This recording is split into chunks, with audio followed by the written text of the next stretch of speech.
اس وقت میں ایک دعا کے لیے بھی کہنا چاہتا ہوں. جو آج کل کے دنیا کے حالات ہیں ان کے بارے میں. گزشتہ چند دنوں سے حماس اور اسرائیل کی جنگ چل رہی ہے، جس کی وجہ سے اب دونوں طرف کے شہری، عورتیں، بچے، بوڑھے بلا امتیاز مارے جا رہے ہیں یا مارے گئے ہیں. اسلام تو جنگی حالات میں بھی عورتوں، بچوں اور کسی طرح بھی جنگ میں حصہ نہ لینے والوں کے قتل کی اجازت نہیں دیتا. اور اس کو حضرت صلی اللہ علیہ وسلم نے اس بات کی حضرت صلی اللہ علیہ وسلم نے بڑی سختی سے ہدایت بھی فرمائی ہے. دنیا یہ کہہ رہی ہے، اور حقائق بھی کچھ ہیں ایسے، کہ اس جنگ میں پہل حماس نے کی اور اسرائیلی شہریوں کے بلا امتیاز قتل کے مرتکب ہوئے. قطع نظر اس کے کہ اسرائیلی فوج اس طرح پہلے کتنے معصوموں کو، فلسطینیوں کو قتل کرتی رہی ہے. مسلمانوں کو بہرحال اسلامی تعلیم کے مطابق عمل کرنا چاہیے. اسرائیلیوں نے کیا، فوجوں نے، ان کا فعل ہے، اور اس کے اور طریقے سے حل کرنے کے. اگر کوئی جائز لڑائی ہے تو فوج سے تو ہو سکتی ہے، عورتوں، بچوں اور بے ضرر لوگوں سے نہیں. بہرحال اس لحاظ سے حماس نے جو قدم اٹھایا وہ غلط تھا. اس کا نقصان زیادہ ہوا، فائدہ کم.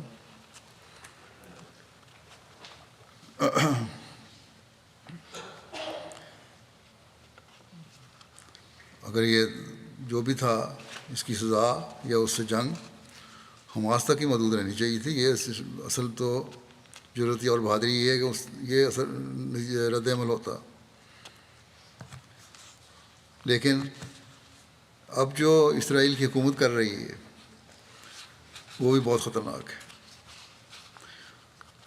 اور یہ معاملہ اب لگتا ہے کہ رکے گا نہیں. کتنی بے حساب جانیں معصوم لوگوں اور عورتوں اور بچوں کی ضائع ہوں گی، اس کا تصور بھی نہیں کیا جا سکتا. اسرائیلی حکومت کا تو یہ اعلان تھا کہ ہم غزہ کو بالکل مٹا دیں گے، اور اس کے لیے بے شمار بے تحاشا بمبارمنٹ کی. انہوں نے راکھ کا ڈھیری کر دیا شہر. اب نئی صورت یہ پیدا ہوئی ہے کہ وہ کہتے ہیں کہ 1 ملین سے زیادہ لوگ غزہ سے نکل جائیں. کچھ اس میں سے نکلنے بھی شروع ہو گئے ہیں. اس پر شکر ہے کہ مری مری آواز سے ہی صحیح، لیکن کچھ آواز تو UN والوں کی طرف سے نکلی ہے کہ یہ انسانی حقوق کی پامالی ہو ہے اور یہ غلط ہوگا، اور اس سے بہت مشکلات پیدا ہوں گی. اور اسرائیل کو اپنے اس حکم کو پہ سوچنا چاہیے، بجائے اس کے کہ سختی سے اس کو کہیں کہ یہ غلط ہے. درخواست ہی کر رہے ہیں ابھی بھی. بہرحال ان معصوموں کا کوئی قصور نہیں جو جنگ نہیں کر رہے. اگر دنیا اسرائیلی عورتوں، بچوں اور عام شہری کو معصوم سمجھتی ہے تو یہ فلسطینی معصوم ہیں.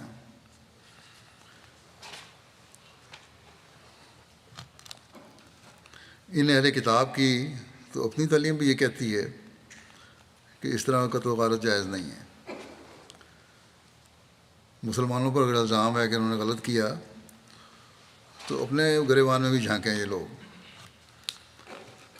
بہرحال ہمیں بہت دعا کی ضرورت ہے. فلسطین کے سفیر نے یہاں ٹی وی میں انٹرویو دیا، غالباً BBC کو، اور سوال کرنے والے کے جواب میں کہا کہ حماس ایک ملیٹنٹ گروپ ہے، حکومت نہیں ہے، اور فلسطین کی حکومت کا اس سے کوئی تعلق نہیں ہے۔ لیکن ساتھ ہی یہ سوال بھی اٹھایا، اور ان کی یہ بات درست ہے، کہ اگر حقیقی انصاف قائم کیا جاتا تو یہ باتیں نہ ہوتی۔ اگر بڑی طاقتیں اپنے دوہرے معیار نہ رکھتیں یا نہ رکھیں تو اس قسم کی بد امنی اور جنگیں دنیا میں ہو ہی نہیں سکتی۔ بس ان دوہرے معیاروں کو ختم کرو تو جنگیں خود بخود ختم ہو جائیں گی۔ یہی باتیں میں اسلامی تعلیم کی روشنی میں ایک عرصے سے کہہ رہا ہوں، لیکن سامنے تو یہ کہتے ہیں ٹھیک ہے ٹھیک ہے، لیکن عمل کرنے کو تیار نہیں۔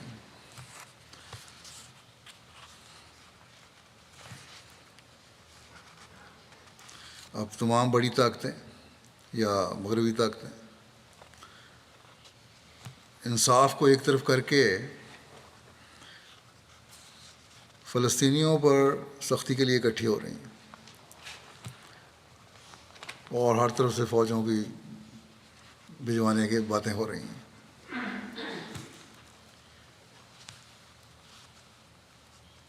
اور مظلوموں کی تصویریں دکھائی جاتی ہیں کہ اس طرح ہو رہا ہے ظلم، اس طرح ہو رہا ہے۔ غلط سلط رپورٹیں میڈیا میں دکھائی جاتی ہیں اور آ جاتی ہیں۔ ایک دن یہ خبر آتی ہے کہ اسرائیلی عورتوں اور بچوں کا یہ حشر ہو رہا ہے، ان کی یہ بری حالت ہو رہی ہے۔ اگلے دن پتہ چلتا ہے کہ وہ اسرائیلی نہیں تھے، وہ تو فلسطینی تھے، لیکن اس کی میڈیا میں کوئی معذرت نہیں ہوتی، اور کوئی ہمدردی کا لفظ ان کے لیے نہیں کہا جاتا۔ یہ لوگ جس کی لاٹھی اس کی بھینس پر عمل کرتے ہیں، جن کے ہاتھ میں دنیا کی معیشت ہے ان کے آگے ہی انہوں نے جھکنا ہے۔ اگر جائزہ لیا جائے تو لگتا ہے کہ بڑی طاقتیں جنگ بھڑکانے پر تلی ہوئی ہیں بجائے اس کو ٹھنڈا کرنے کے۔ جنگ ختم کرنا نہیں چاہتی ہیں لوگ۔ پہلی جنگ عظیم کے بعد جنگوں کے خاتمے کے لیے بڑی طاقتوں نے لیگ آف نیشنز بنائی، لیکن انصاف کے تقاضے پورے نہ کرنے اور اپنی برتری قائم رکھنے کی وجہ سے یہ ناکام ہو گئی، اور دوسری جنگ عظیم ہوئی، اور 7 کروڑ سے زیادہ جانیں کہتے ہیں ضائع ہوئیں۔ اب یہی حال UN کا ہو رہا ہے۔ بنائی تو اس لیے گئی تھی کہ دنیا میں انصاف قائم کیا جائے گا اور مظلوم کا ساتھ دیا جائے گا، جنگوں کے خاتمے کی کوشش کی جائے گی، لیکن ان باتوں کا دور دور تک پتہ نہیں۔ اپنے مفادات کوئی ہر کوئی دیکھ رہا ہے۔ اب جو اس بے انصافی کی وجہ سے جنگ ہوگی، اس کے نقصان کا تصور ہی عام آدمی نہیں کر سکتا،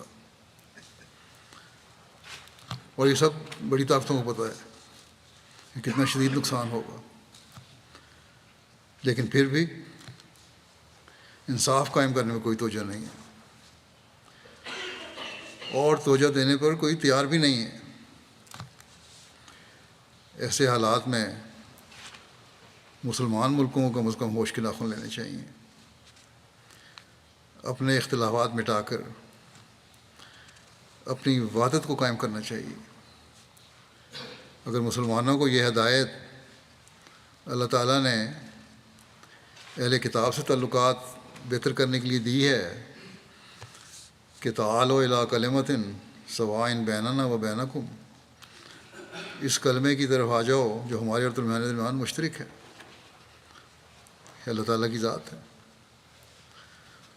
تو مسلمان جن کا کلمہ مکمل طور پر ایک ہے، کیوں اختلافات ختم کر کے اکٹھے نہیں ہو سکتے؟ بس سوچیں اور اپنی عبادت کو قائم کریں، اور یہی دنیا سے فساد دور کرنے کا ذریعہ ہو سکتا ہے۔ اور انصاف کے تقاضے پورے کرنے کے لیے، مظلوم کے حقوق ہر جگہ قائم کرنے کے لیے بھرپور آواز اٹھائیں، پھر ایک ہو کر۔ ایک ہوں گے، عبادت ہوگی تو آواز میں طاقت ہوگی، ورنہ معصوم مسلمانوں کی جانوں کے ضائع ہونے کے یہ لوگ ذمہ دار ہوں گے، وہ مسلمان حکومتیں ذمہ دار ہوں گی۔ حضرت صلی اللہ علیہ وسلم کی اس ارشاد کو ہمیشہ سامنے رکھنا چاہیے، اور یہ ان طاقتوں کا کام ہے رکھیں کہ ظالم اور مظلوم دونوں کی مدد کرو۔ بس اس اہم بات کو سمجھیں۔ اللہ تعالیٰ مسلمان حکومتوں کو بھی عقل اور سمجھ دے، اور ایک ہو کر انصاف قائم کرنے والے بنیں، اور دنیا کی طاقتوں کو بھی عقل اور سمجھ دے کہ دنیا کو تباہی میں ڈالنے کے بجائے دنیا کو تباہی سے بچانے کی کوشش کریں، اور اپنی اناؤں کی تسکین کو اپنا مقصد نہ بنائیں۔ ہمیشہ انہیں یاد رکھنا چاہیے کہ جب تباہی ہوگی تو یہ طاقتیں بھی محفوظ نہیں رہیں گی۔ بہرحال ہمارے پاس تو دعا ہی کا ہتھیار ہے، اسے ہر احمدی کو پہلے سے بڑھ کر استعمال کرنا چاہیے۔ غزہ میں بعض احمدی گھرانے بھی گھرے ہوئے ہیں، اللہ تعالیٰ انہیں بھی محفوظ رکھے، اور سب معصوموں مظلوموں کو وہ جہاں بھی ہیں محفوظ رکھے۔ اللہ تعالیٰ حماس کو بھی عقل دے، اور یہ لوگ خود اپنے لوگوں پر ظلم کرنے کے ذمہ دار نہ بنیں، اور نہ کسی پر ظلم کریں۔ اسلامی تعلیم کے مطابق جو ہے حکم، اس کے مطابق اگر جنگیں کرنی بھی ہیں تو اس طرح کریں۔ کسی قوم کی دشمنی بھی ہمیں انصاف سے دور کرنے والی نہ ہو، یہی اللہ تعالیٰ کا حکم ہے۔ اللہ تعالیٰ بڑی طاقتوں کو بھی توفیق دے کہ وہ دونوں طرف انصاف کے تقاضے پورے کرتے ہوئے امن قائم کرنے والی بنے، یہ نہیں کہ ایک طرف جھکاؤ ہو جائے اور دوسری طرف کا حق مارا جائے، ظلم و زیادتی میں بڑھنے والی نہ ہوں۔ اللہ تعالیٰ کرے کہ ہم دنیا میں امن و سلامتی دیکھنے والے ہوں۔